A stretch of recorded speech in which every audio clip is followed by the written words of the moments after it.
আসসালামু আলাইকুম। এই মুহূর্তে আলোচনায় ধানমন্ডি ৩২ নম্বরের শেখ মুজিবের বাড়ি। যেহেতু এই বাড়ি নিয়ে এখন এত আলোচনা হচ্ছে, আমরা একটু সংক্ষেপে এই বাড়ির ইতিহাসটা জেনে আসি। ১৯৫০-এর দশকে মুজিব পরিবারের ঢাকা শহরে স্থায়ীভাবে বসবাসের জায়গা ছিল না। রাজনৈতিক কারণে অনেকেই পরিবারটিকে বাসা ভাড়া দিতে অনীহা দেখাতেন।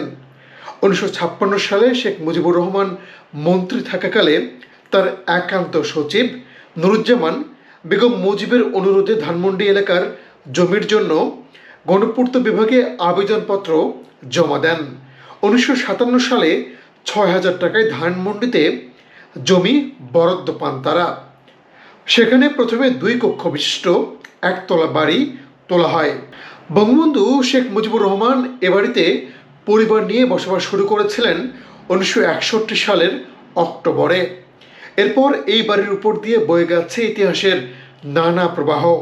১৯৬২ সালের আইয়ুব বিরোধী আন্দোলনের রূপরেখা নানা আন্দোলনের পথ ধরে এসে ঠেকে ১৯৬৬ সালের ৬ দফা আন্দোলনে। এরপর একে একে আসে ১৯৬৯-এর গণঅভ্যুত্থান আর ১৯৭০ সালের নির্বাচন। ৩২ নম্বরের এই বাড়ি থেকেই বঙ্গবন্ধু তার নির্দেশনা দিতেন, জনসংযোগ চালাতেন।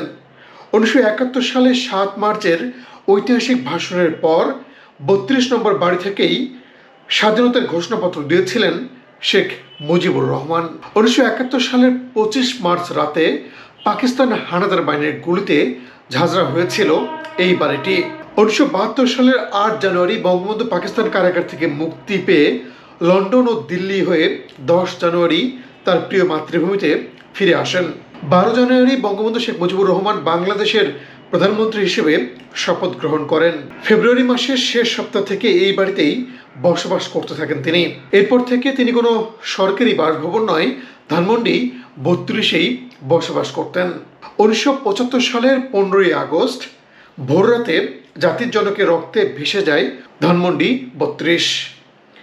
একে একে ঘাতকরা হত্যা করে তার পরিবারের সদস্যদের। শেখ মুজিবকে হত্যার পর ১৯৮১ সালের ১০ জুন পর্যন্ত এই বাড়িটি সামরিক কর্তৃপক্ষের অধীনে ছিল।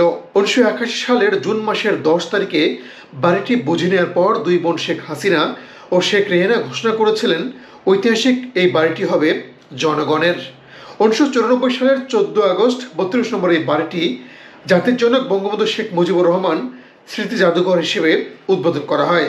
এরপর থেকে এটা জাদুঘর হিসেবেই পরিচালিত হয়ে আসছিল।